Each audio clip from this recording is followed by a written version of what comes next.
Hello, everybody, and welcome to the show. This is Dave Emmons and the Strange Reality Show. And we have a lot of topics that we can cover with this gentleman. He's a buddy of mine from the UK. And we were just talking off air about the world and how it's going and what's going on with, we have what do they call it? The Doge team, and they got a young guy there, and we were talking about people with balls, and he's called Big Balls. That guy within Doge, yeah, he's just a young fella, and Trump's now being called that since he's stepping into Iran, and this is for entertainment purposes only. Anything we talk about conspiracies or anything that's not really a proven fact, we realize it with all the platforms that this is for entertainment purposes only when we get into these other types of topics. And the guy that I'm talking to, he knows about all these topics, and he's been on the show before. Matter of fact, he's a regular actually when I can get a hold of him. He's playing music, and he makes me jealous because he's an older guy, but not as old as I am. But I wish I can still play music, but there's nobody's going to hire an old man, especially on the drums. They're going to say, "Oh my God, these young guys, they got to be in their 30 and 40s, for them to hire you." It's That's the way it is in music, but you have to kind of go on your own, do your own thing. I guess I wouldn't mind writing or getting involved, but this gentleman, he's still hitting it. He's still doing some big shows. He recorded an album a year ago. His name is Mark Olly. He's from the UK, and he's an internationally recognized author, TV producer, presenter, writer, lecturer, broadcaster, musician, and artist. He does all these things. I don't know where he has time to play music, but he finds it. He is a visiting lecturer at Wimslow Guild and at the University of Chester. Mark also heads up his own archaeological unit. Mark met the Rolling Stones. He met them. He didn't play with them. I got that wrong No. last time. Yeah. He didn't play a gig with them, but he met them. And he was playing a gig in the concert hall where the band had just played. And his band is called, well, it was Copperworm. Now it's called Wolf. That's the band that he's in now. I forgot to ask if he's still with Copperworm, but he's with the band called Wolf. And he finds, and he has several books, many books, I think 9 or 10, something like that. Mhm. Flying Disc Press, Philip Mantle. I want to mention his name. Great publisher, great guy. And I had to ask Mark how he's doing. He's had a little bit of health issues, I think, but he's got Philip Mantle Publishing, and Mark Olly is in his publishing company. And you can find Mark on Facebook, Google Mark Olly, on Amazon and Kindle books. He's got quite a few books. I don't know where he has time. I Yeah. I he he makes Uh, it, I guess, but he has to limit himself. When he gets as old as me, I guess another 10 years it'll take. yeah. When you get past 70, Mark, you actually, they say you disappear unless you're a millionaire. Oh, Yeah, I'll have to make it. You're only giving me 10 years to make a million. What a yeah, challenge. yeah. There you go. That album might hit. Mark Ollie from the UK, Yeah. welcome to the show, The Strange Reality.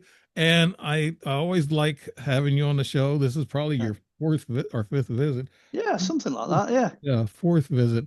Yeah, I got that marked down. It's about fourth visit, and I have notes upon notes from our shows. But we talk about anything, and you can talk about anything. I can throw some mud at you, and you can tell me what it breaks down to. Okay, well, let me jump in there and say, Okay, all right, question number one, Philip Mantle is much improved. He's doing extremely well. good. He's not on the speaking circuit. He doesn't really want to go back to doing that because, like you say, you get to a certain age and you focus on your real passion. And obviously, his passion is as a publisher. So he's getting as much material out as fast as he possibly can, and he's doing a fantastic job. So thumbs up to Philip. We'll get that one out of the way. All right. Rolling Stones, I only sat in a hotel in Manchester with them all, and Mick Jagger wouldn't come out of the dressing room. I don't know what he was up to, but the other lads were all there, so I got to meet the rest of them. That was quite interesting. I was part of the management and production team for one of the other bands that was appearing at Main Road with them, so that was a fantastic experience. But I've had tons of experiences like that. It's terrible because I don't talk about the music industry. I mean, I was there 21 years as a professional, Mhm. and I met I must I started well. My stepdaughter got me to do it. She said, "Look, start writing down the people that you met and how you met them. And I stopped, because when you start writing a list like that, I stopped when I'd done about 3.5 pages of Right. A4 of people that I'd met in that time and all the stories to go with it. So one of these days, I'll, get around to writing it up when I get a gap in all the other things I'm doing. Yeah. Yeah. Yeah. But yeah, and I can bring you up to date with Copperworm as well. We've all met back together again because for various different health reasons and what have you, we're all creaking gates. We all sort of released the album, went to see how the album went, and then we all kind of did our own thing. So that was like a 2 or 3 year session project, which may or may not return. The other band, Wolf, I've been in Wolf. We formed in 1976, and we did our first gig in Oh, 1979. So we've always been there. Do you know what I mean? It's classic rock. That's what we do. We're like, the world's oldest high school band. We're ropey as hell and we do it for fun. And it's great. Absolutely fantastic. It's the kind of thing you'd really want to be doing when you get to the where we are in life. You don't want to be worried about all the professional nonsense and whatnot. You're doing it because you want to do it. So that's kind of where I am with that. And we've got a gig coming up on the 18th of July, which is our big summer gig. We've done about 5 or 6 of these annual summer gigs. This year it's called the Rock Circus because we're bringing all the guests back. Everyone that's ever worked with a band or played with a band or wants to come and do something with the band, they get a chance. So it's 2.5 hours of classic rock. And I'm quite looking forward to that. It's about 4 weeks off at the moment, but that'll be fun. well, as you get older, the drums are a very labor intensive instrument. And as you Yeah. in rock and roll, I know that in my days, I know I kept busy for 4 hours, and at the end of the night, you're kind of tired. And then Yeah. Well, you actually quit drinking after the first hour because the liquor kind of wears you down, and you sweat it all out anyway. All right, I want to uh, get you to where we're at today. yeah. I don't know what you think about uh, you know Stephen Greer, Dr. Greer, and Louis Alessandro, and these guys. Uh, I think sometimes they play both sides of the coin. And let's get into Mm, the conspiracies. And like I said, this is for entertainment purposes. I know people don't like to hear me say it a couple of times, but I think the platforms need to hear it. This is, yeah. we can't prove any of this. Mark, tell me what you think about Disclosure Now and Dr. Greer and Louis Alessandro and this whole group. What's going on with that? We've had a few years where it really genuinely looked like somebody somewhere was going to say something about something. We've had years now where this phrase disclosure has been rumbling on and rumbling on and rumbling on. What I can say behind the scenes, which I suppose is good news, more of the crash debris, more eyewitnesses, and more independent documentation, I think, is available now than at any point in the whole history of ufology. So if you fire the starting pistol around sort of Roswell, 1947, around that period of time, right up to date, there's never been a time when there's been more stuff out there. I was sent photographs recently of a metal detectorist who'd recovered fragments from the Roswell site. I've seen analysis of several other fragments. One came from somebody's house. There's the famous ball that's turned up in South America, which we Yeah. mentioned off camera. The jury's out on that one, but it certainly seems to be something that is not normal, shall we say. Mhm. Latest news on Europe's Roswell. We've now got hold of some more material from that crash site, and that's now gone to another independent lab. We did UK, we did Australia, we did America, and now we've gone for a laboratory in Greece. So sooner or later, we're going to nail it. We're going to have the absolute, complete, definitive chemical formula for what that material is. But again, this is another one of those things when we've started pushing it, because we've had a few people go online and they've done podcasts and they've said, oh, it's military crash, this, and it's come off a stealth bomber and it's all this, that, and the other. Soon as you mention the key ingredient is lanthanum or lanthanum. The whole thing just goes dead silent. Nobody's ever heard of that material. It's never been used. It's not common. Excuse me. It's not a common material. It's an exotic material.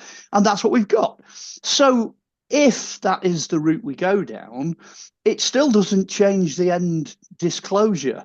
You've only got 3 alternatives, really. It's one of ours, it's one of theirs, therefore it's completely alien, or it's a hybrid. It's back engineered. Mhm. Well, if it's the last two, if it's alien or it's back engineered, we are still in the realms of disclosure. Right. And when I did Europe's Roswell and the interviews I've done since then, and the analysis and the freedom of information things we've put in since, is still pointing to it being one of those two. I don't think we're in a position where we can go, it's just something they were tinkering with. You know, at the end of the Second World War, Germans invented it and it comes off a stealth bomber. We're nowhere near that. That's Mhm. not where it's taking us at all. Um, it was funny actually because what everyone's pointed out since I published the analysis results at the end of the book is that the Australian lab said, "Well, we've got something here that looks like glue, and it looks like an American certain type of American glue." And then when we sent the stuff off to America, the American lab came back and went, "Whoa, this is lanthanum. We haven't got the foggiest idea what this is. This is alien technology." Now, why did the guys in America not spot the glue if it's an American glue? Because I looked at the end results and I thought this laboratory in Australia sounds like it's been fed the information. You know, like they're saying you can't actually say what this material is. You know, Right. it's top secret and all that. Whereas the laboratory in America was just completely open. So I think that does necessitate further tests. So that's why we've decided to go, you know, completely different part of the world again. Let's go to Greece and see what they say. Um, Mark, freedom of what is the breakdown of this lithorium? What are you calling it? I can't. lanthium, Lanth. or lanthanum. Yeah. That's the material. It's 90, I think it's 96%, 96.4%, I think, lanthium or lanthanum. It's an exotic type of metal, Mhm. which on the one hand is about as common as soil. It's absolutely everywhere. It's in everything, you know, everything from comets and asteroids to, you know, sand on the beach. It's Mm. all got lanthium in it, but it costs tens of millions of dollars to get any of this material out. It's scattered in such a way that it is so difficult to refine. And with the particular crash we had, the one that we had, that's Europe's Roswell, the one that was at Clonilla near Aberystwyth, there Mhm. were sheets of this material 6 foot square. That's like 2 meters square, and the sheets covered like 4 farmers' fields. That's more lanthanum than has ever been refined Wow. in the history of mankind. You know, Are so these no, the exotic metals or minerals that they have in China and in Ukraine, in which Trump is trying to get his hands on that exotic metal or deposits there in Ukraine and mine it? They say it's for like making computer chips and things of that nature, but maybe it's for making the chemical you're talking about, Mark.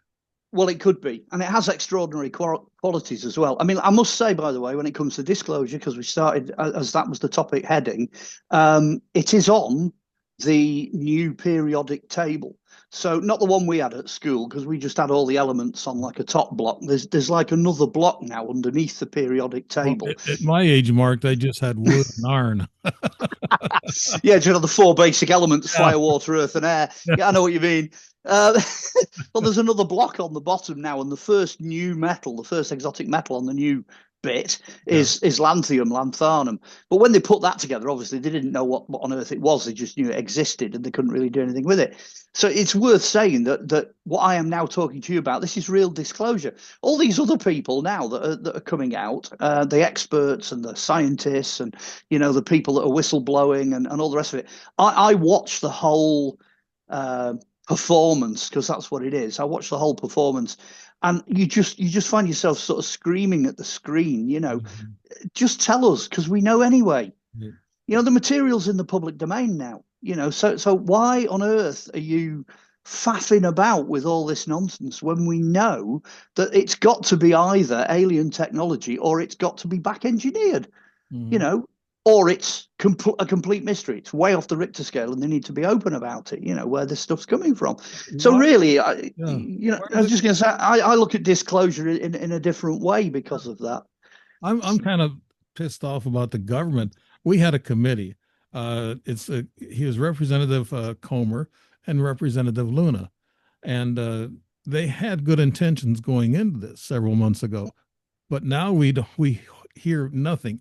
About a month ago, Representative Luna, in which I think she's kind of honest and she wants to put the truth out, and they were actually looking into these conspiracy theories. Like Mm, she said that John Kennedy she said what she found out. She did a real brief, news Yeah. gathering, and she said what we found out that there was not one shooter but two shooters. She said we know that much, and she said, and with the I guess whistleblowers on the ETs and UFOs, she said we come to the conclusion that these are interdimensional beings. So she actually admitted something, but then it was cut Yeah. off.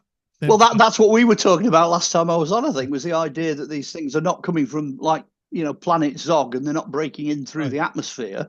They're bobbing in and out of frequency. It's all about wavelength and frequency, and they're coming from somewhere else. So, I mean, we were talking about that way, way before they were, probably 12 months, 2 years ago. yeah, I mean, I do a talk, the blowing the lid off reality, which is all based on frequencies, and it's based on this idea that we're only looking at 0.3% of the light spectrum, and even less of things like audio, et cetera, and the electrical spectrum, and what's going on in the rest of it. right, That's the basic science behind that. And lanthanum's an interesting one, just to do a sort of link. When they tried to do electronic spectroscopy, which is the thing where they fire energy at the metal to mhm, analyze the metal. right. It fired the energy back. So Oh, this lanthanum, this material, actually you can't get a clear spectrographic photograph of it because it generates interference. Whatever you put into it, it fires it back. So it's like it's sat somewhere in a frequency range that makes it invisible. It's a stealth material. There's no doubt about that, but it doesn't come off a stealth bomber.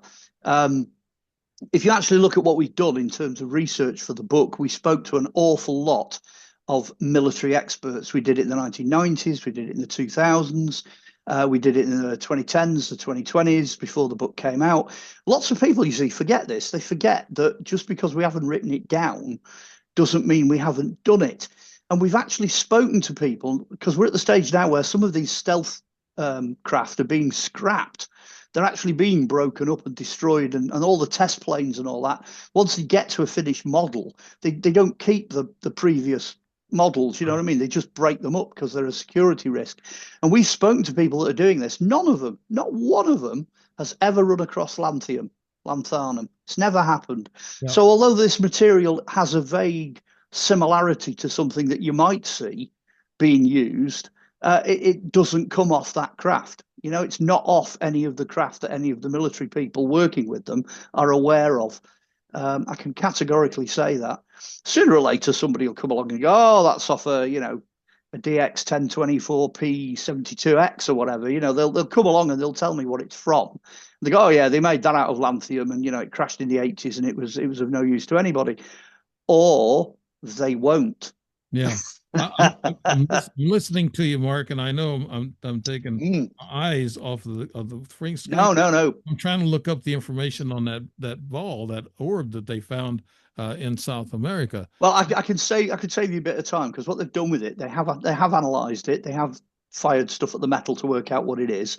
They've X-rayed it, and I've seen the X-rays of Yeah, the interior of it, which just looks like a ball with a few bits of something right. or other rolling around inside it.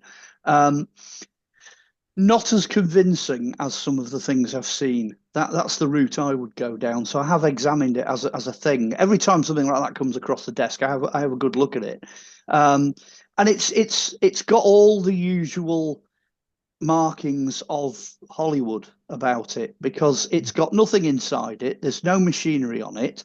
It's got indecipherable hieroglyphic writing on it. It's made of some metal that's shiny, so it looks impressive. But do you know what? I've not seen a metal analysis. Nobody's actually come back and gone, well, it's so many parts aluminium, it's so many parts No, iron, it's so I many. haven't heard that either.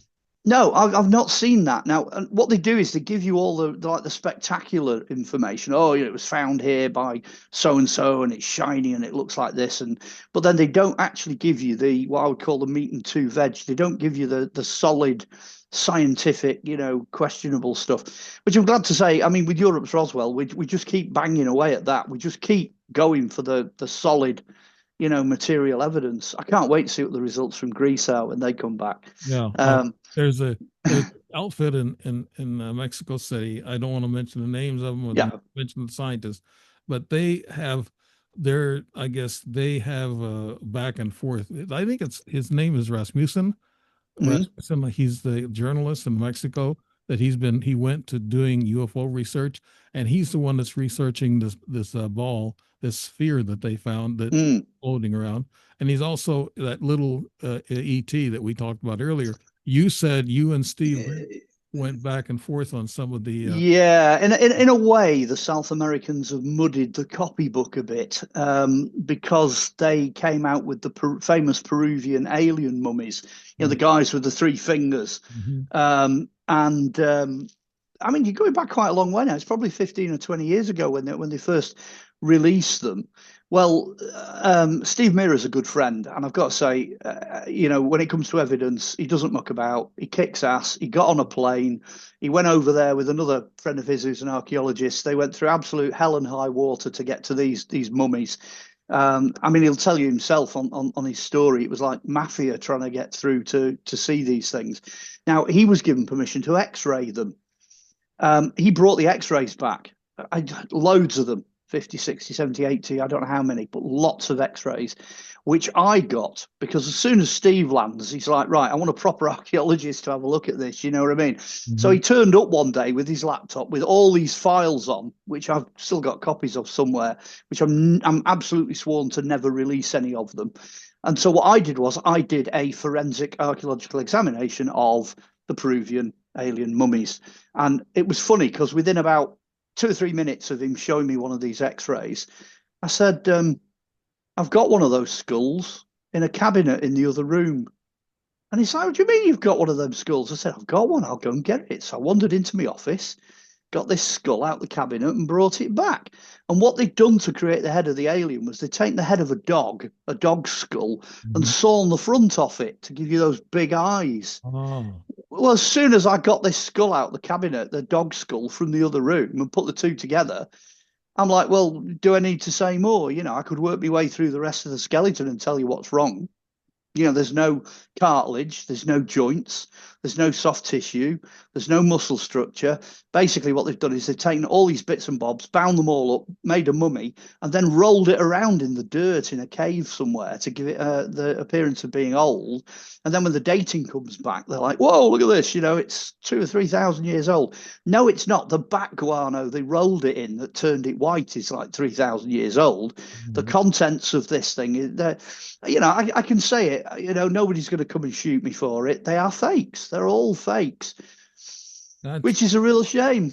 I was asked about that here on the show here Yeah, a while back about that little alien ET, and I said, well, I haven't found the actual results of it. I said there's been some scientists that went down there, and you and Steve Mirror, some of the yeah, scientists taking a look at this, and there is no definitive answer what this thing is. This Rasmussen, I guess if I'm saying the name right, he's the head dog in Mexico, and everybody's following in behind him as a yeah, talking head, as a leader of the yeah. UFO movement down there.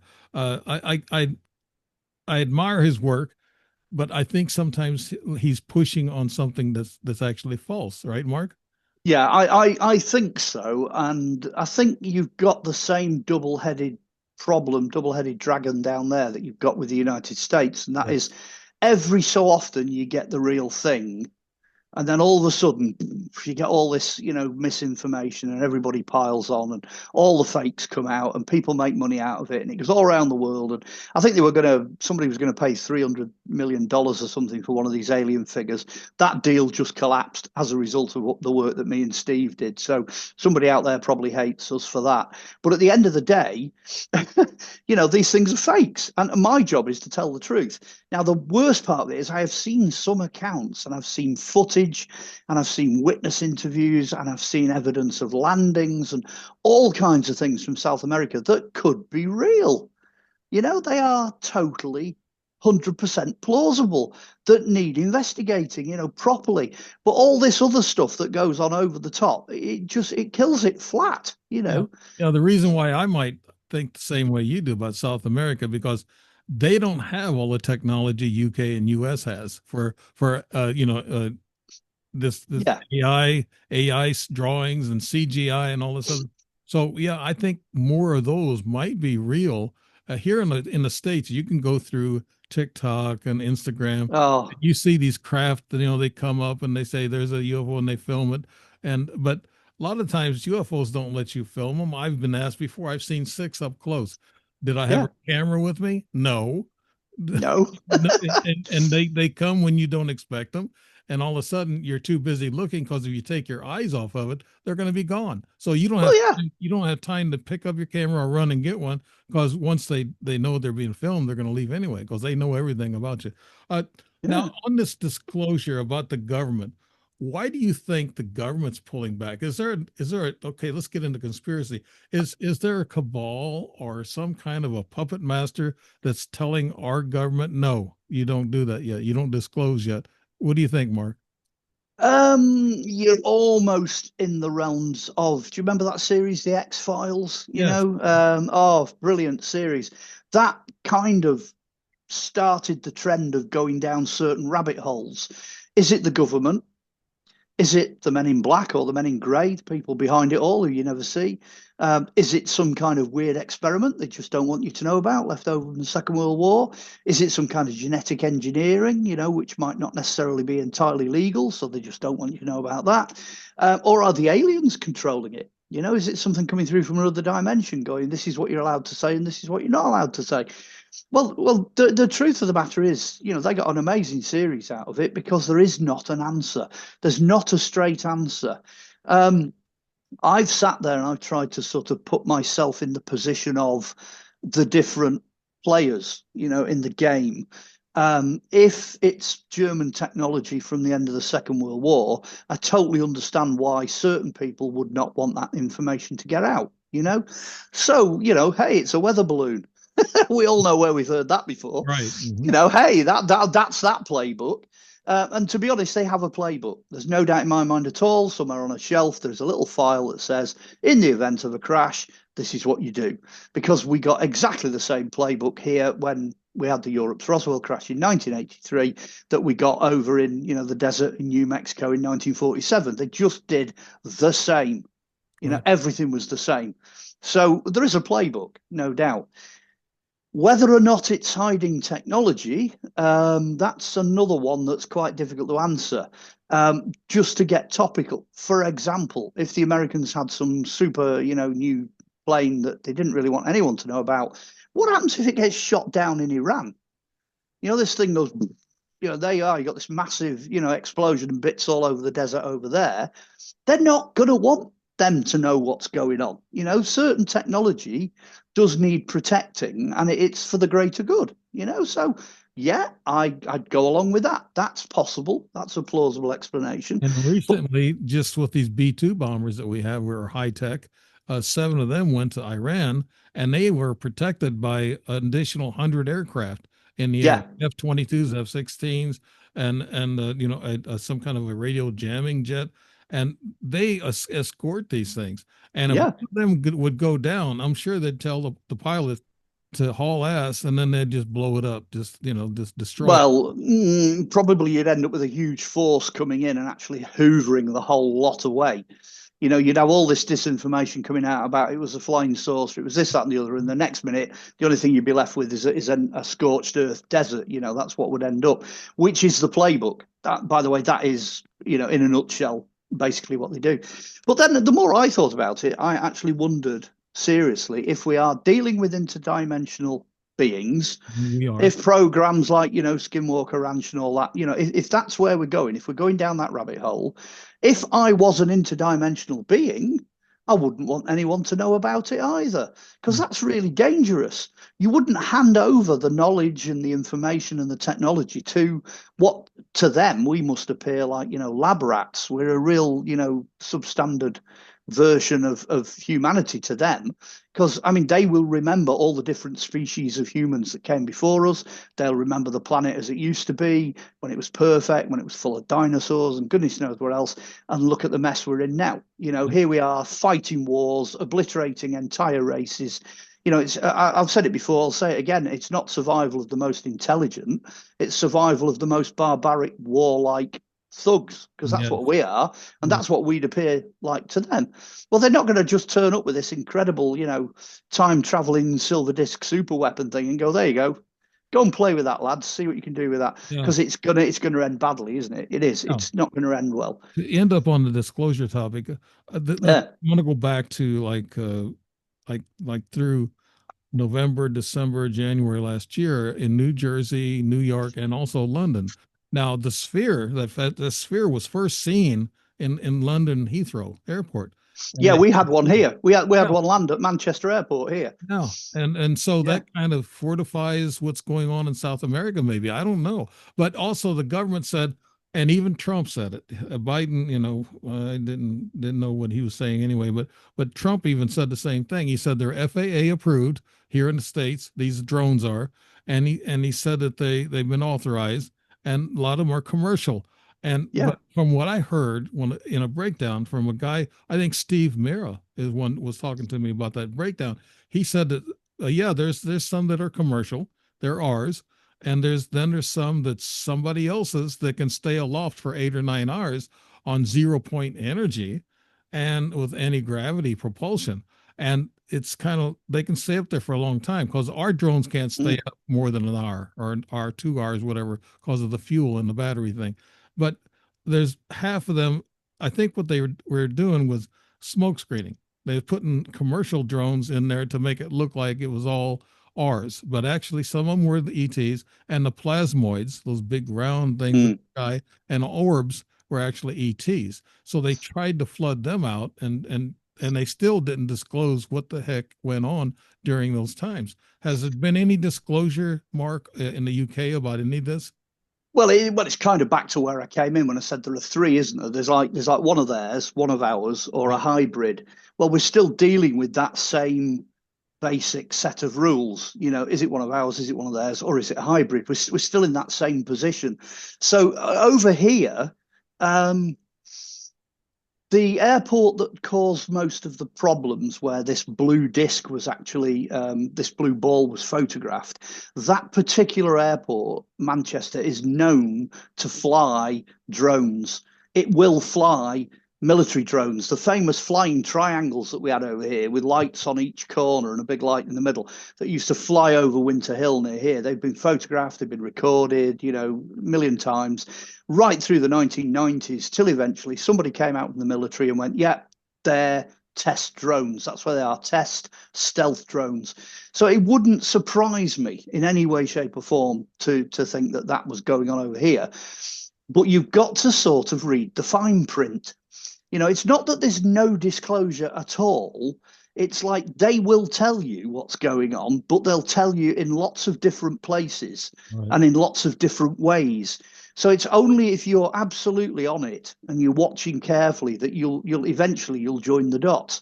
I mean, one of the best things I said it in an interview. I can't remember if I worked it out or somebody else worked it out, but they said, by the time we finished, it's going to be over 100 years of development since the Second World War. When we get to whatever it is, 2035, 2038, this, that, and the other, they'll have had 100 years to play with the technology that Adolf Hitler was playing with, Right. between the First and Second World War. That that is going to take us a long way. And the public don't know. Nobody knows what's going on. So, yes, it could be one of theirs, but yeah, I suppose that could be one of ours. Maybe in that time period, we've developed far enough and technologically long enough to come up with something really extraordinary, truly extraordinary. They drop a lot of breadcrumbs like that in movies, Yeah. Day After Tomorrow, all this kind of thing. What was it? Was the other one? Where they had aliens invading. Oh, there's loads of them. They just every single movie that comes out of Hollywood's got something in it that is kind of telling you that there's something going on somewhere. You know, Yeah, uh, Spielberg made that comment to a journalist a few times where he said the things that you see in a movie, Spielberg probably rubs elbows with top-notch, top oh, secret he people. does. He Yeah, he does. does. He Yeah, knows, and they give him ideas, and he puts these ideas out, but he doesn't put a name on them or who made them or what. He's very. no, They said if you do this, do it in confidentiality. Put this out on the screen, and he says that a lot of the stuff that you see in the movies is actually something we already have, or yeah, or we know that the ETs have them, and that's why we're demonstrating them in the movies. Well, Kingdom of the Crystal Skulls, the classic one of that, because I went on to do the book Crystal Skulls and Human Heads. Mhm. And I wrote that book over 4 years and I did it. And then all of a sudden, when I'd finished doing the book, I understood all of the background material that the scriptwriters were giving to Spielberg, because I'd gone off and I'd gone to the same sources with the same material and done the same research and come up with the same conclusions. But he'd chosen to do it as a movie and I'd chosen to do it as a book. That was the only difference. But I'm quite sure he ordered it off Amazon. I'm sure he's got a copy sat on his bookshelf somewhere, and he must have a laugh. He's been flicking through it going, yeah, yeah, yeah, I know what that is. Yeah, yeah, that's right. That's what we were doing. Because I basically deconstructed the whole movie without actually trying to. All the information was already out there, as you rightly say. Yeah. And what do you think about they say NASA has seen they said they've seen a big ship that's about 6 months out from us, and somebody said it's the Anunnaki coming back, and then they've seen a couple of different big ships or whatever out in space, and they say NASA saw, but I don't. They always put their name to anything, I guess, to try to make it sound legitimate, even though it could be fake. But what do you know about these ships that they might be seeing that's coming our way, and the Maui Maui, whatever it's called, Maui Hui Hui or whatever, that big ship that was, they said looks like it was guided because it made. Yeah, it's a cigar-shaped Yeah, meteorite thing, Umaguma or something it was yeah, called. Yeah, or Umagumu. I can't remember what it was called. It was yeah. it was named after some Maori deity. That sailed through. I mean, yeah, I remember that coming through, and I remember thinking this does look kind of like it knows where it's going. You know what I mean? But then I have difficulties with NASA. NASA is primarily the world's number one technology company. That's what it does. And if they don't want you to know about something, they, rather than just not telling you, because it's very difficult to hide something when it's appeared, they will use smoke and mirrors to cover it up. And I know I hear all these arguments about, well, how can you keep it secret from, 10,000 employees? And, how can you hide things from the world? How can you do stuff and then claim it's, afterwards it's fake and this and the other? Actually, it's really easy to do that because everybody within NASA's compartmentalized. They're all in different departments. They don't all know what everybody's doing all of the time. Of course they don't. It all feeds up the pyramid till it crosses the red line and it hits the men in grey, and then that's it. They're the only ones that will know completely, totally what's going on. And it's all about technology. Unfortunately, over a long time, over many years, going all the way back to the 1950s and 60s, I've seen so much material from NASA that is quite frankly nonsense. Right. It's rubbish, which makes everything else really hard to believe. So, so Somebody. there is no ship Anunnaki coming our way. You don't think? Well, there's two issues in that. Issue number one: where did they get the images of the ship from? Nobody can float out there and just go and take a photo and float back again. Where did the image come from? So you have to start breaking that down and going, right, is this computer generated? Is it CGI? Is it a model? Who's done it? How have they done it? Why have they done it? And the second thing is the use of the term Anunnaki. Anunnaki is only a very recent modern label for ancient Babylonian deities. They have this idea from the Book of Enoch that somehow these angelic beings came down and, giants, technology, this, that, and the other, and all the rest of it. I lean the other way. I lean in favor of extinct races of human beings that were capable of doing things like that without the intervention of the Anunnaki. And the Anunnaki, I mean, it annoys me because there's a lot of stuff out there that people are putting out while we're on subject to conspiracies that has no foundation whatsoever. They've taken very, very small amounts of information from limited sources and blown it up, which is, I suppose, if I'm being really critical, that is the literal definition of disinformation. Mm-hmm. That's what it is. You grab hold of something, you gnaw at it like a dog with a bone, and then you blow it up out of all possible proportion. So, in fact, it no longer resembles the thing that you started with. If anybody wants to go back to 7,800 BC and study, like, the Book of Enoch and look at what the Babylonians believed in and wrote in cuneiform, and, if you want to immerse yourself in that level of archaeology, go and do it because you'll be surprised. They're not carrying little communicator handbags with, beam me up, Scotty, communicators on the wrist at all.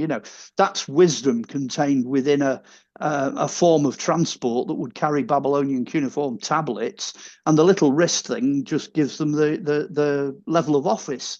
That's their position.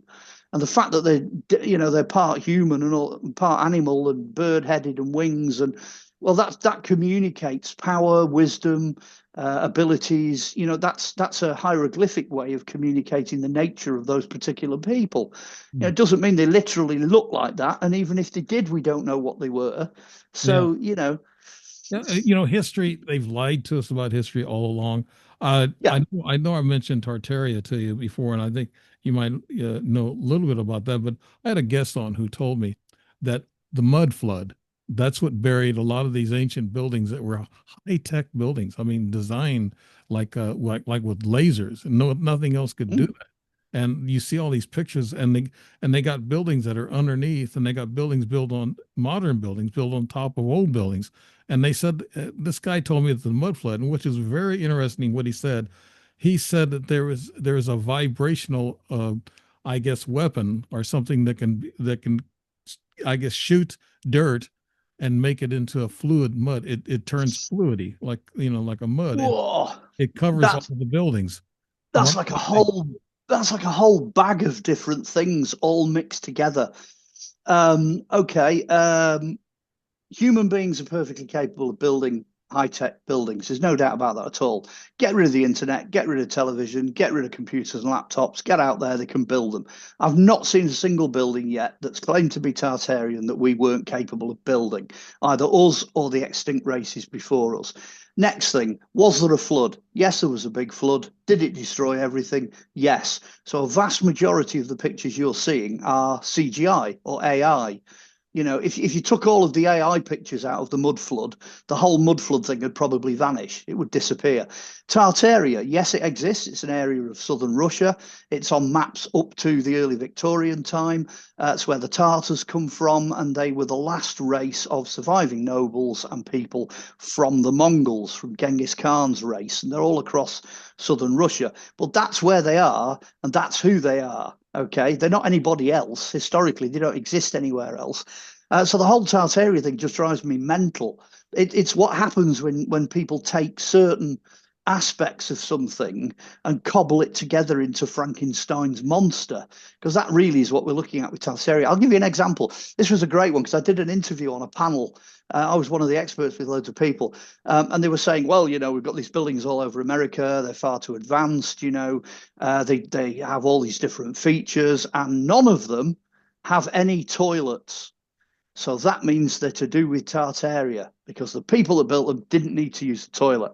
And I'm sat here as an archaeologist. I'm literally biting the sides of my cheeks because back then they had outside toilets. Yeah, no, they The did. toilets are somewhere else, next door to the building. And chances are they were horrible, they were smelly, and they got demolished. That's why there's no toilets in any of these buildings, because they didn't want them in the buildings. They Yeah. were somewhere else. And that's the kind of level you're dealing with when you're dealing with some of these Tartaria things. I look at them and they're just bananas, and it's become this massive worldwide movement on social media, especially in the last 3 or 4 years. It's absolutely everywhere now, Tartaria. But as an archaeologist, oh no, no, no, no. Mark, getting back, there's other scientists, pros and cons about all this. They're saying that our ancient human culture had the wisdom and knowledge to do a lot of the things that we think maybe ETs have done. Okay, let's go. Let's take a look at the latest, the big pyramid at Giza. Underneath, there's supposed to be Yeah. a structure that's supposed to be a half a mile deep. What do you think about that structure? Have you heard anything, Mark, about that at all? Well, what you've got to bear in mind, there's also, by the way, supposed to be another structure under the pyramid next door as well. Very similar kind Oh, of thing. Although one of the three, I think the smallest one, doesn't have anything underneath it. I have seen the radar for that and what have you. Well, there's two things to say there. First of all, the technology that they've flown over, the satellite technology and what they're using, has never actually touched ground. It was never really designed for doing that. And yes, it's produced a lot of interesting results, but I'm really not sure what those results mean. When I first saw the results, I thought that's geology, that's geological. And it's the opposite way round. It's not that they built the pyramids and then built a city underneath the pyramids. It's the other way round. Whoever built the pyramid knew exactly what they were building it on top of. Hmm. So it is significant. I'm not saying it's not there because it clearly is. There's geological stuff going on under there that is really significant. But that's what I think it is. I think it's part of the natural geology and it's to do with the sighting of the pyramids. But fair play to anyone that says otherwise, because there's no way of proving it either way. And the second thing, which is really important, I've been on the Giza Plateau. I've been in those pyramids. I know exactly what's there. The Giza Plateau is like a honeycomb. It's absolutely full of shafts, holes, tunnels. That there are thousands of them there. It's a burial platform. It's an enormous burial site. Hmm. So you have got to bear that in mind anyway, because what happens if the radar goes through and it goes into one of these huge chambers, hits water and gets bounced back? There's so much going on under the Giza Plateau. I'm not saying I'm totally backing Zai Hawass and the rest of the Antiquities Department because I don't necessarily support his extreme views because he's all for not telling you anything. Right. He really does make the situation worse by being that way. Plus the fact he's only really interested in making money off whatever it is he says. But then again, that same accusation could be leveled at the guys that did the satellite stuff. And if you mention Um, UFOs or ETs, the Howie Sawas, he runs you out of the country. You're out. You're out of there. Yeah. Yeah. At the end of the day, in that way, in that respect, I'm kind of with him because I'm still an archaeologist and I still say we could have built them. We could have done it. But what we're missing, and it's the same with all archaeology, what you tend to be missing are the bits that are no longer there and the things that you don't see. So if they did have a species of human beings that were giants and they were like 35 foot tall, you've got no problem shifting those blocks, none whatsoever. There was a fairly famous movie that came out. They had like woolly rhinoceroses, pulling the blocks. Hmm. Well, that's completely true. We had woolly rhinos, we had woolly mammoths. They were still alive when the pyramids were being built. Admittedly, they were stuck on an island somewhere out in the middle of nowhere going extinct, but that's not the point. The two things overlap. The prehistoric world and the new world overlapped. So in that respect, we're missing so much. There's so much we don't see. And again, back to Zai Hawass, I mean, he's got documentation. He has actual papyrus accounts from the builders who built the Great Pyramid. He's Hmm. got it. It's there. So you can either ignore that and just pretend it was built by aliens, or you can have a look at the actual evidence and go, hang on a minute, here's Bob the Builder, and he's telling me this is how he did it. I'd shoot it's a duck. I'd go with the papyrus every day because, I've seen it and it's real. It's there. Um, What? So are we? We're all of us are in this mindset. They're saying that history is not what they're telling us. History all is all wrong, and we're actually older, and the pyramids are older, and everything's older than what we say it is. Is that what you think? So, Mark, do you think things are older than what we know them as being? yeah, I mean, I could ruin the whole conversation and just go, yes. Uh, yes, Yeah. I'm screwing up then. If I'm asking a question that gets a yes or no, and Gets a yes or no. And yeah, that gets a yes. that, Gets a yes from me. Well, yeah, I mean, at the end of the day, I've seen so much, so many different dating methods and analysis. And yeah, honestly, at the end of the day, we can be reasonably confident when we go back to, say, Noah and the flood. You can stick that somewhere around about maybe 10, 11, 12,000 BC. Put it where Solon put Atlantis going down because that came out of the records in Egypt. So they knew about it. They wrote it down. Yeah, Sphinx, points off to the rising of Leo in 10,500 BC. We've got certain things we can look at. Göbekli Tepe, we can say, yeah, that's 12,600 or whatever based on the star alignments. Yeah, that's fine. After that, once you get out of the physical remains, you're into no man's land. I could hold up a prehistoric flint axe and I could say, right, this is 480,000 BC, it's Hoxnean and it comes from the Ice Age. And I'm just going with the party line. I haven't got the foggiest idea. In reality, I do not know, really, genuinely, how old that stone is. And that is a shocking admission from me as a professional archaeologist. But it's the truth. The truth is, we do not have a definitive timeline that goes back that far.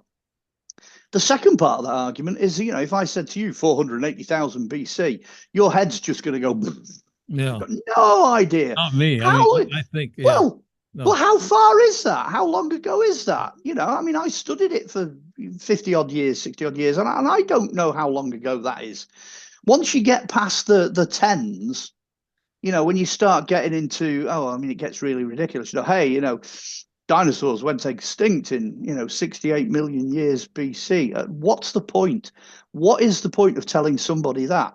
It's meaningless, Mhm. absolutely meaningless.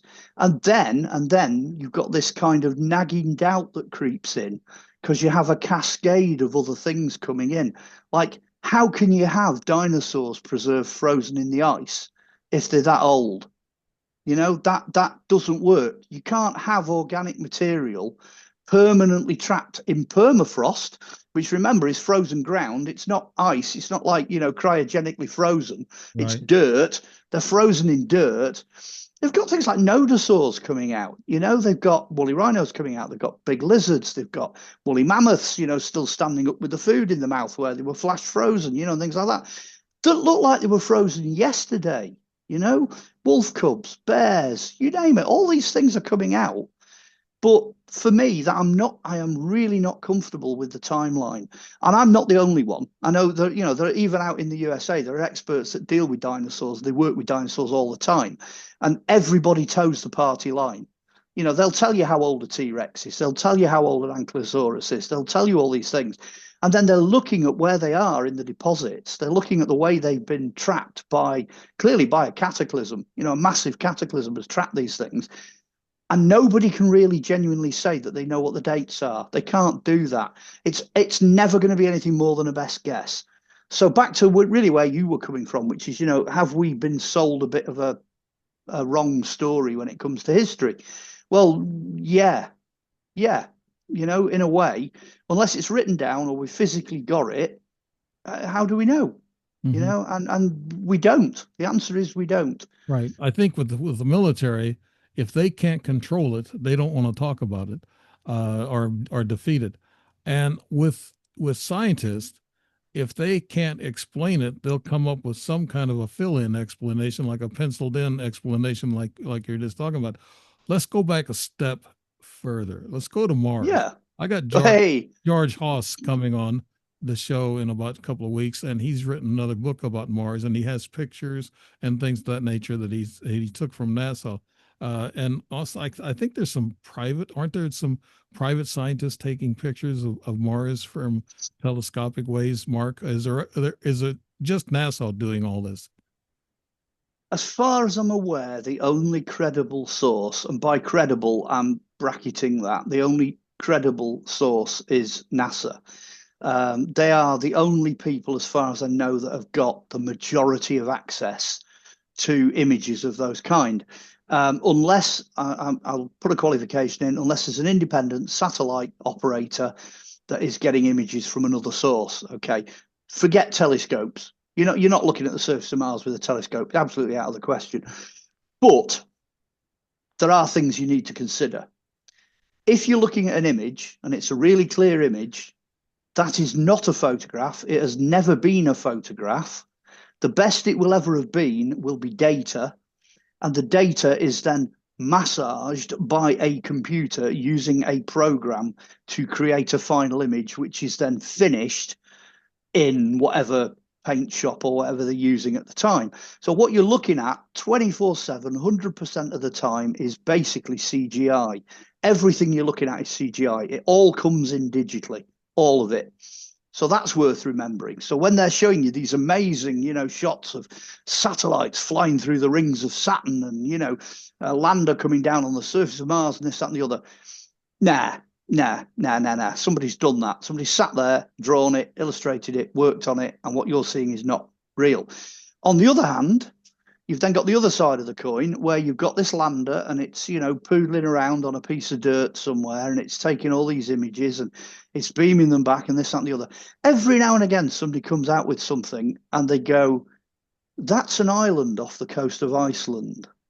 Or they'll go, I know where that is in the Mongolian desert. Mhm. And they'll bring up a photo and they'll put the two together and blow me if it's not. That's exactly what it is. And as a geologist, I have issues because an awful lot of the photographs of the surface of Mars have two really obvious features. One is water erosion. Right. So things are rounded or they're sculpted or they're scalloped or they're cut, which is problem number one. And problem number two, the other one is deposition and wind erosion. So you'll get all these layers. You'll see all these layers, in a flat face. Well, that means it's been deposited under conditions that you would normally find on Earth. So there's a couple of problems there that kind of make you think that what you're seeing is not quite what you're being sold, you know? Yeah. But I mean, I go back to the 1970s. It was great in the 1970s. The Russians were sending images back from the surface of Venus. Venusium 1 or something was the thing that they'd landed there. And they're just photos of dirt. That's what they were. So if they could do that back then, so you go, hey, moon landing in the 60s, got Mars, Venus, this, that, and the other in the 70s and in the 80s, and it just keeps tumbling on and on and on. And sooner or later, somebody somewhere is going to put a foot wrong. And they have many, many, many times.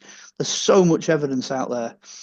And again, that's before you get into the science of, can we actually get off this rock?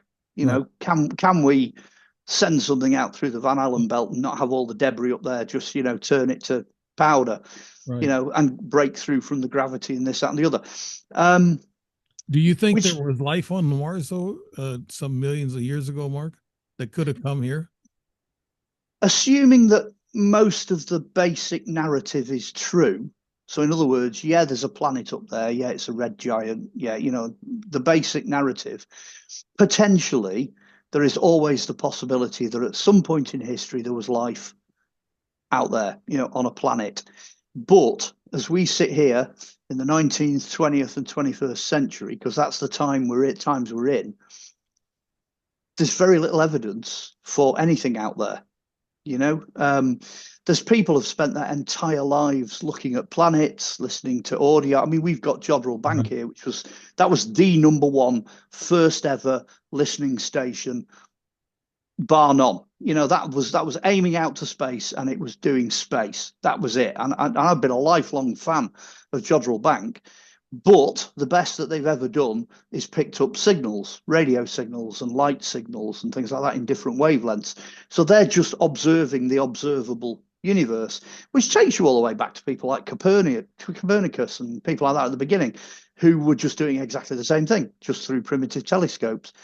You could argue that, the guys that built Stonehenge were doing the same thing, 4000 BC. They put all these markers up so they could observe what was going on in the heavens. So what we're seeing now is just simply an extension of that. But we're standing on the shoulders of giants. All this was already in place. The mythology, the knowledge, the patterns, the seasons, the times, how to do it all. And all we've done is modernized it. That's basically So, what we've done.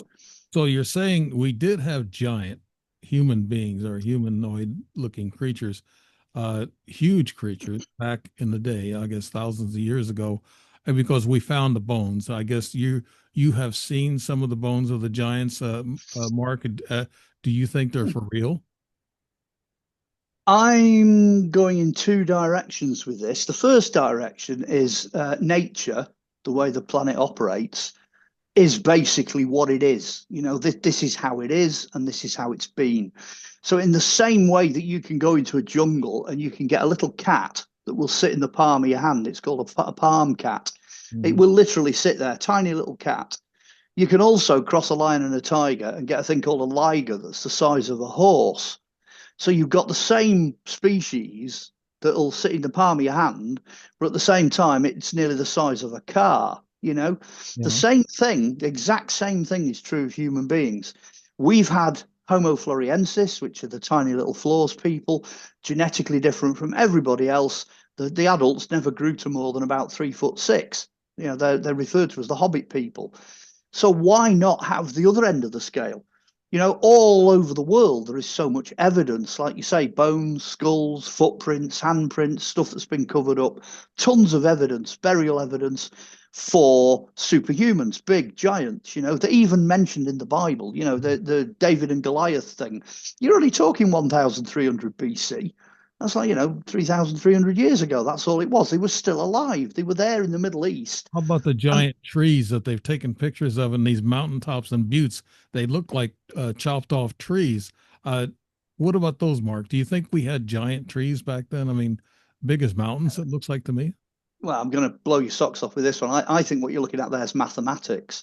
The entire planet, everything operates to mathematical patterns and structures.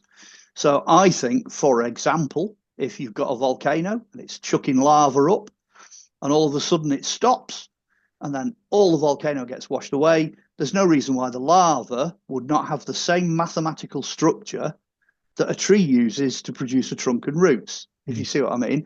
It's almost like as above, so below. There's big stuff and there's little stuff. What you find in the giant world, you also find in the tiny world as well. It works on anyone that does anything that's microscopic will understand that the structures are the essential feature. The structure of things are uniform right across, right across the whole world, across the whole planet. And I think that's what you're seeing. I think nature reproduces using the same kind of patterns. So, yeah, there's a great theory. It could be a tree. Maybe it could be a giant tree of some kind, maybe petrified, possibly. And giants But cut them down, I guess. Mark, I don't know. Yeah. well, I, I wouldn't go down that route. I mean, there's plenty of evidence that things was bigger in the past. I mean, some of the dinosaurs we've got are just ridiculous. If you look at the size of an ultrasaur, you know what I mean? It's just silly. The size is way off the Richter scale. and what But caused that, Mark? Did an abundance of oxygen that they had back then and what we don't have today? Is that what? yes, yeah. Scientifically, if the mud flood, catastrophe, whatever you want to refer to it as, if that collapse was the outer atmosphere, the vapor, the clouds, the water vapor up there, collapsing in on itself to increase the amount of water on the planet's surface, if that happened, then it's like a greenhouse collapsing. The glass on a greenhouse, you Mhm. can grow bigger things in a sealed environment. And like you say, I mean, they do this for farming. They pump CO2 into the greenhouses. They pump all kinds of things in that will speed up the process and make things grow bigger. Well, basically, the entire planet did that. That's what it was like. I'm a great believer in it being sort of one continent, the continent of Pangea, till it got impacted by an asteroid or a meteorite of some kind in the Gulf of Mexico. And then you get continental drift. And we're still drifting, we're still floating away from each other now. So in archaeological, geological terms, that's relatively recent because we can still see the effect, And I think that's the culprit. I think you had like 3 years of nuclear winter and all the stuff that goes with it. Back to Day After Tomorrow, that movie where things just went and collapsed. And I think the giant side of it was before that. I think the world would support those kind of creatures, including humans that were huge, enormous, Take all of that out of the situation, and we're struggling to understand how we've ended up where we are now. Yeah, we do. We have all Mm. kinds of questions, and life is a mystery still. We a lot of times we don't know where we go after we die. We know there's other dimensions, and they talk about that.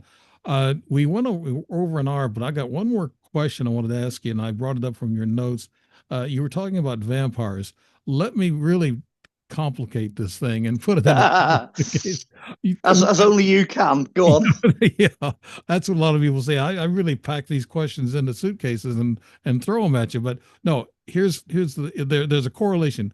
Vampires take blood and energy from you, and they're talking about ETs and interdimensional beings can actually drain your energy from you and make you feel tired. And people are talking about that they're tired a lot when they wake up at night. I don't know if it's a biological thing or they have health issues, but a lot of people think that something's draining their energy. And that could it be demons or ETs or vampires, Mark? Or it could be cloud seeding and chemtrailing if you want to go down the conspiracy route. That's another possibility. Yeah. Maybe they're prattling about with the atmosphere and it's having an effect on the biological life. Well, it clearly is. I mean, I'll give you an example of that. Actually, I had three different forms of tree living here. I had a little bonsai tree that was about 35 years old. It was a ginkgo tree that I grew. My daughter also had another bonsai tree. It was about 15 years old. And then I had a 65-year-old date palm, which belonged to my great great uncle. All three trees died, and I mean gone, died on the same week. They all died flat.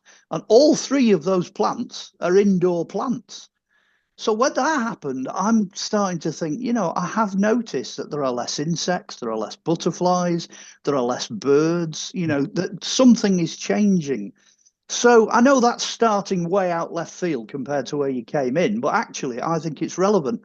I think the environment is being messed with, and it's going to make people, at the end of the day, be more pliable, more stupid, more Stress. tired, Yeah. stressed, worn out. Back to vampires, though. I mean, don't rule that out because there are. I mean, you must. Everybody out there will know this. You've all everywhere. Everybody's got a friend who walks into a room and kills the atmosphere flat. They're called psychic vampires. They walk Yes. in, and no Yes. matter what happens, the whole thing just goes depressed. They suck the energy, they leach the energy out of the atmosphere around them. Right. So that's a fact. These people exist that do that. So it's not a big leap for Bram Stoker to go a bit further and say, hang on a minute, why don't we have somebody who is coming through from another dimension? Because that's what the undead are. They've already died, they passed over, and now they're coming back, that have an ability to do exactly what you describe, which is to suck the life energy, suck the vitality out of whatever they come into contact with. And whether these things are going around, giving it the, with the teeth and sucking the blood out and all that, okay, there are people out there now who have, taken that mantle up, and they are vampires. They drink the fluids, the body fluids of the people that they're with, that they date and what have you. They do exist. Yeah, there's a Um, certain thing. I don't know if I want to mention a certain chemical in blood that makes people young, right, Mark? I mean, that's Yeah, no, well, that's perhaps going a conspiracy too yeah, far, but that's true. I'm not. Yeah, you could put them in the same category. By all means, feel free to do that. I'm sure everybody out there knows what we mean. We've just passed a law over here actually that says that if a mother aborts a baby now, she can do it up to birth with no comeback. So I think that's a bit, that's current. That only happened actually Yeah. last week. So it's current news. But at the same time, yeah, vampires. Yeah. So you've sort of got those, you've got the psychic vampires, you've got something going on that could be affecting us all. Physical, yeah, there are physical vampires that, drain body fluids and use body fluids. Historically, archaeologically as well, certainly they believed that vampires existed, that you had to, there's people been nailed into the coffins, with pieces of metal across them and metal things placed where the heart is and buried under piles of rocks so they don't come back, and chains put round the graves. So it's a very ancient belief. And recently people have been studying death as an issue, and one of the scientists came forward and said that actually you can see in a different light frequency that the body actually glows, and when somebody dies, the light goes out. Yeah. And that's a very recent discovery. Mhm. So I think when we're looking at death and we're looking at these issues of vampires and what have you, and aliens that do the same kind of thing, I've not forgotten the original question. You're back into the realms of interdimensional, which is a current topic, which no doubt we will hear a lot more about as time goes on. Yeah. Yeah, I woke up frozen 6 years in a row, about the same date, August 11th through August 13th. Mm, 6 years in a row, I was laying in bed 3 o'clock in the morning, completely frozen, and I felt like all my energy was gone, and I was cold, and it was in August, so it's hot during. mm, So I told the doctor that, and she couldn't figure it out, and she's one of the best doctors I ever had.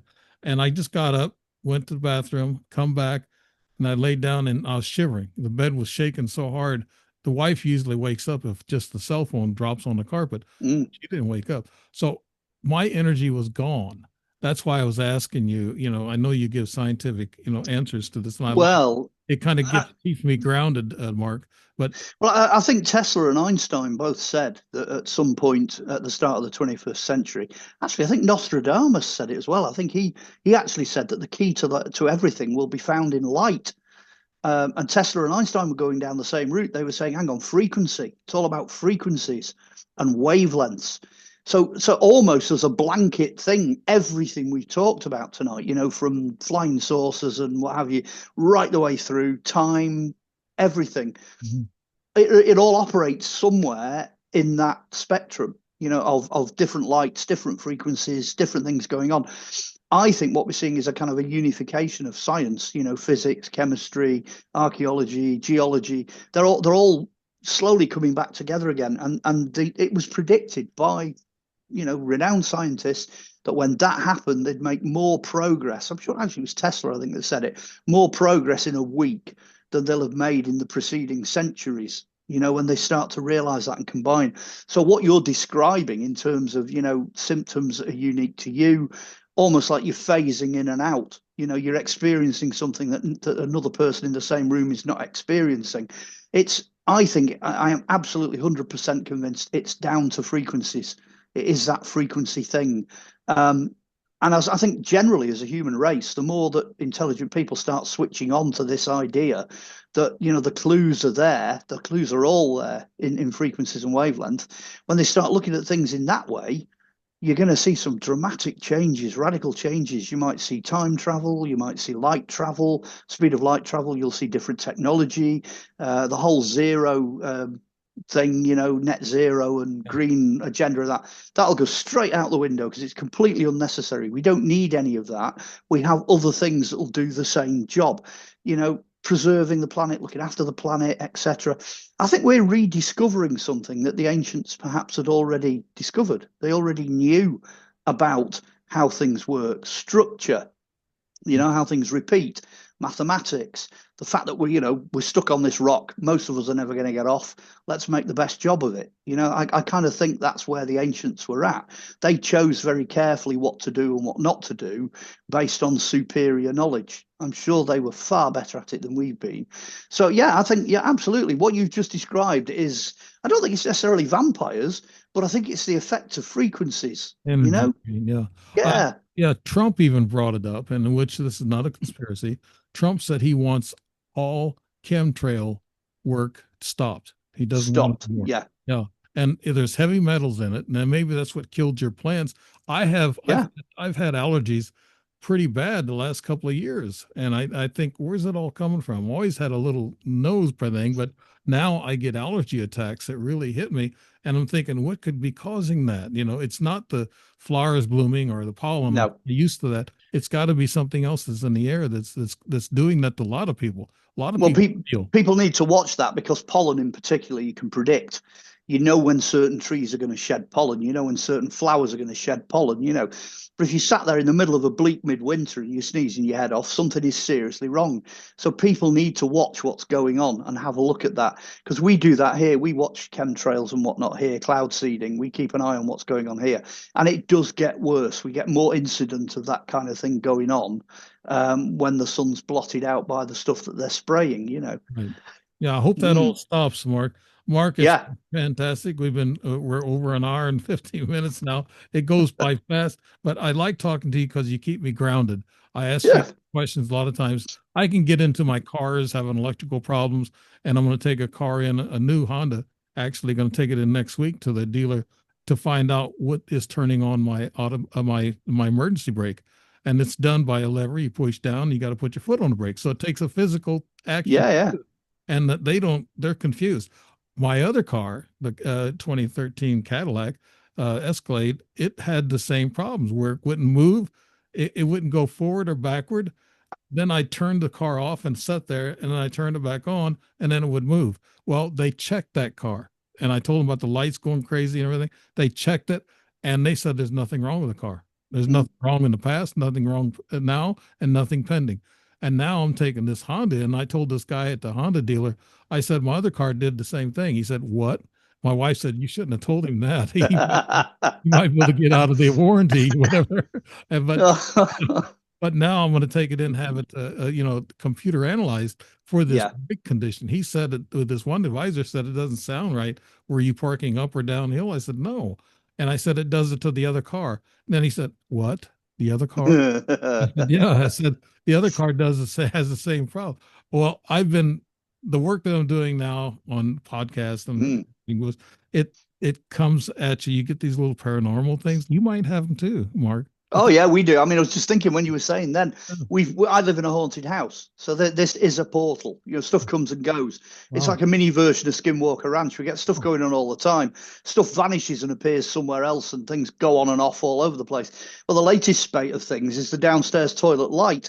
Now, I'm meticulous with turning it off. I will switch it off. I know I've switched it off without without any doubt at all.